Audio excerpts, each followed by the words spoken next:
Without a doubt, Suicide Squad is one of the biggest movies of summer 2016. Let's take a look at this movie's Task Force X.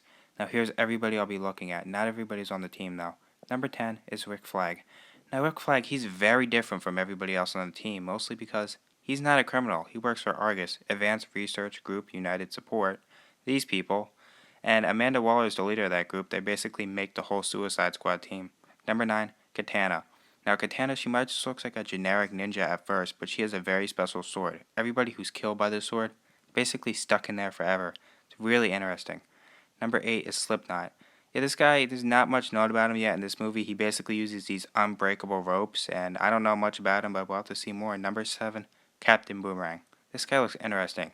He looks silly and weird in the comics, but in this he looks much darker and much more serious. Coming in at number 6 is Enchantress. Now Enchantress is interesting because she looks very, very different from her comic book iteration, as you can see here. In the trailer it tells us she was possessed by a witch. Number 5 is Diablo, or El Diablo, which translates to devil in Spanish, and his powers very much reflect this because you can see he shoots fire out of his hands. Number 4 is Killer Croc, one of my favorite DC characters, but this iteration, much like many other Suicide Squad characters, is very different from the comic and Arkham past. He kind of looks similar to Arkham Origins Killer Croc, but not really. He's his own character. That's still cool. Number 3 is the Joker. Now, I don't believe he's actually a member of Task Force X. He might be the reason they're there trying to stop him, and he also gets Batman to go after him. That's very interesting because you can see Harley Quinn's with him.